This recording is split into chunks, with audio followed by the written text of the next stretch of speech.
Let's talk about blood relation. Blood relation की अगर हम बात करें तो एक फैमिली की बात होती है और उनके रिलेशनशिप्स की बात होती है। तो फैमिली में ग्रैंड चिल्ड्रन, उनके मम्मी पापा और उनके भी मम्मी पापा होते हैं, बाकी इनके अंकल आंट भी हो सकते हैं फैमिली में।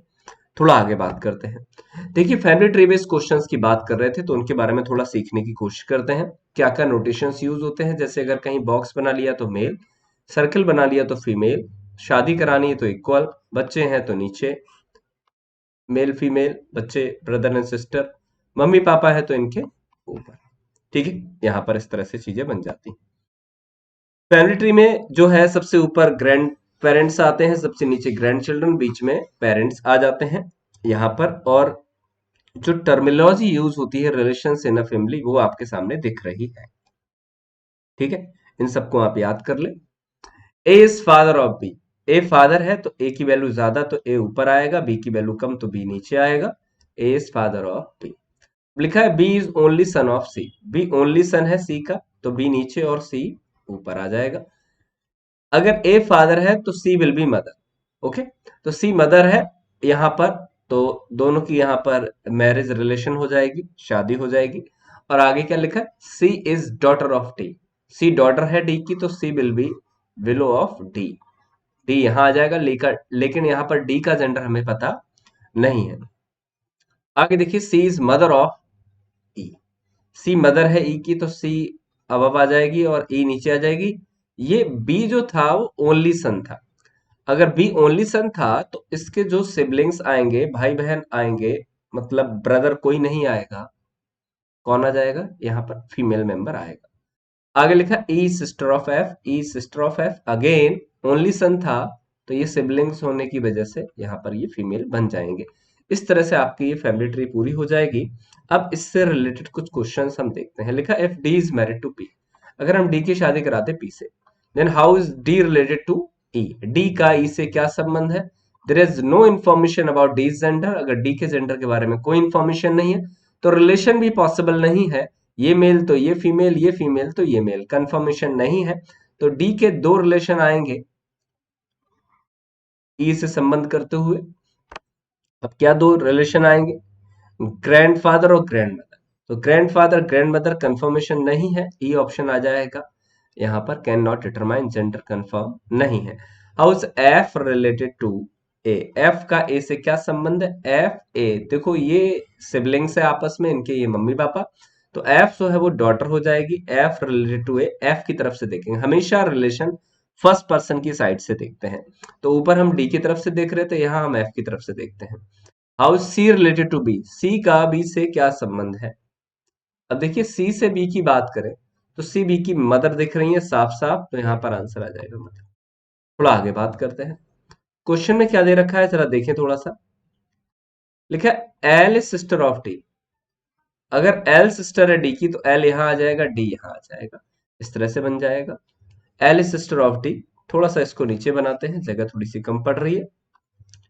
L is sister of D तो एल यहां पर और डी यहां पर, और आगे लिखा है D is daughter of U तो डी फीमेल और यू ऊपर आ जाएगा। और आगे देखिए U is married to T. U is married to T तो टी यहां आ जाएगा। आगे लिखा है T is only son of, ये मेल तो ये female. T is only son of Z तो जेड ऊपर आ जाएगा। और लिखा है Z is son of R तो Z is son of are है तो जेड यहाँ और आर और ऊपर आ जाएगा। और आगे लिखा r is husband of q. जैसे ही उन्होंने r is husband of q कहा, r will be a male member और q will be a female member. तो यहां से इस तरह से ये रिलेशन बन जाएगा। अब देखिए ये आपकी होगी फैमिली ट्री। अब कुछ क्वेश्चंस की बात कर ले रहे हैं इनसे रिलेटेड, क्या क्या बन सकते हैं या क्या क्या पूछे गए हैं। देखिए पहला क्वेश्चन यहाँ पर साफ साफ दिख रहा होगा आपको क्या क्या पूछा गया है। लिखा है if Z is father of x. अगर जेड एक्स के पिता है यहाँ पर और T was only son, T only son था। आप देख लीजिएगा जब भी ओनली आए लाइन को 2 या 3 बार पढ़े तो ये फीमेल मेंबर हो जाएगा, ये यहाँ पर सिबलिंग्स हो जाएंगे। एक्स रिलेटेड टू यू पूछा है तो एक्स और यू का क्या संबंध है। एक्स यू की ननंद हो जाएगी, मींस एक्स और यू सेम जनरेशन, बीच में marriage relation, relation will be sister in law. ठीक है, यूज हस्बैंड सिस्टर है तो सिस्टर इन लॉ आ जाएगी।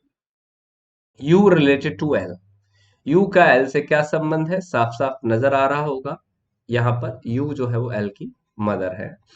अब आगे देखिए, Q related to T, Q का टी से क्या संबंध है, देखिए जरा ध्यान से, यहाँ पर क्यू का ये बेटा, बेटे का भी बेटा, तो ये हो गया ग्रैंडसन, और क्यू हो जाएंगी ग्रैंड मदर, तो यहाँ पर ये आ जाएगा। तो थर्ड क्वेश्चन का आंसर आपको साफ साफ नजर आ रहा होगा। अब बात करते हैं नेक्स्ट क्वेश्चन की। इस क्वेश्चन में जरा देखिएगा क्या दे रखा है। फैमिली ट्री बनाएंगे। अगर आपने फैमिली ट्री बना ली तो कोई भी क्वेश्चन आपके लिए मुश्किल नहीं है। देखिए क्या लिखा है, M is father of Q, M is father of Q है तो M will be here and Q will be here. अब यहां लिखा है हु, मीन्स कौन, Q, Q is father of T, Q will be here and T will be here. N is grandmother of S, N grandmother है S की, तो N ऊपर आ जाएगा और बीच में एस नीचे आ जाएगा। आगे देखिए, हु इज सन, हु मतलब S, S is son of P, S यहां आ जाएगा और P will be here. Now अब जरा रिलेशन ध्यान से देखिएगा, यहां पर O is paternal uncle of S, O paternal uncle है, तो जो भी एस के पापा आएंगे वो उनसे जुड़ेगा। अभी एस के पापा पी है, कंफर्म नहीं, देखो वैसे अंदाजा लग पाएगा, आप यहाँ अज्यूम कर सकते हो ये हस्बैंड वाइफ, ये हस्बैंड वाइफ, लेकिन अभी जब तक क्वेश्चंस की लाइन लास्ट तक ना पढ़ लो तब तक कुछ अज्यूम ना करें, ठीक है। अब यहाँ देखो क्या लिखा है, O is paternal uncle of S, तो ओ के जो पापा आए, वो एस के जो पापा आएंगे उनसे ओ जुड़ जाएगा। Who is brother of, who मतलब s is brother of t, जैसे ही एस ब्रदर होगा टी का, तो जो टी के पापा वो एस के पापा, तो ये पापा तो ये मम्मी हो गई इसकी, और इन दोनों की क्या करा दी, शादी। और ओ पैटर्नल अंकल था तो ये यहाँ ना जुड़कर एस के पापा से जुड़ेगा, तो ये यहाँ आ जाएगा और ये ग्रैंडफादर एंड ग्रैंड मदर बन जाएंगे। तो ये आपकी ट्री बन जाएगी जो कि आपको साफ साफ नजर आ रही होगी यहाँ पर। तो क्वेश्चंस पूछे जाते हैं नंबर 1, क्वेश्चंस बहुत इजी होते हैं, वो बस चेक करते हैं आपने जो फैमिली ट्री बनाई है वो सही है या नहीं। सबसे पहला, how many married couples are there, तो मैरिड कपल्स देखिए एक और एक दो, there are two married couples, ठीक है।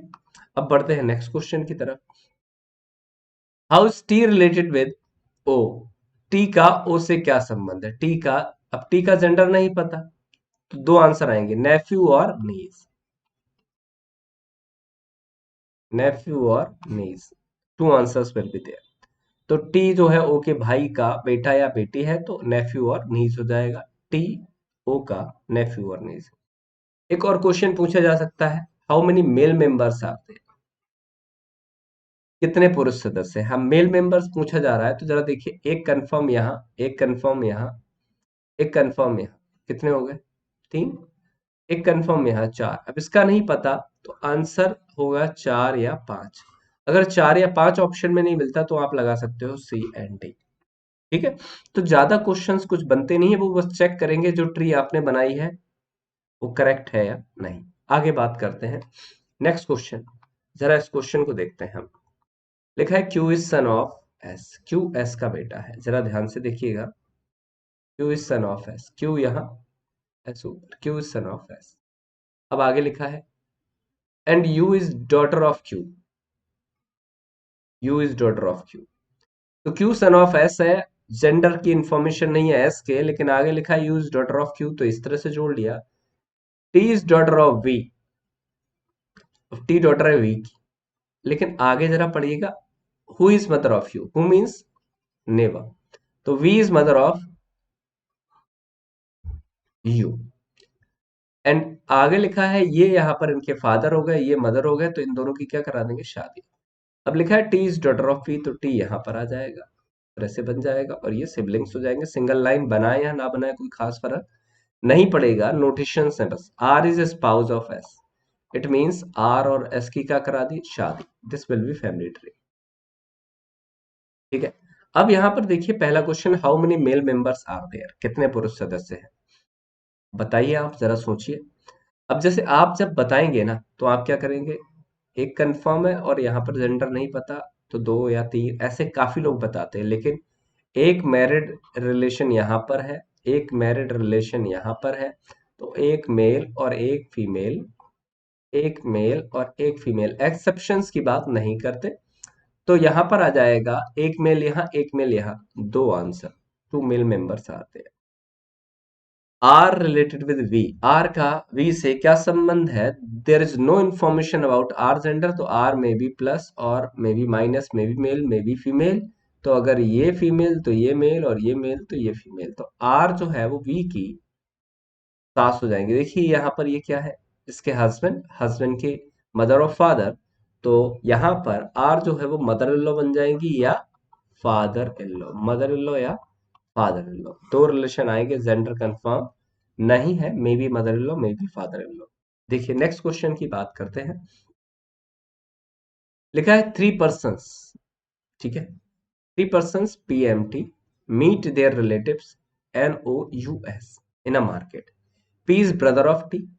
अब जरा इसको बना लेते हैं, P is brother of T and M is father of T, M will be here, done.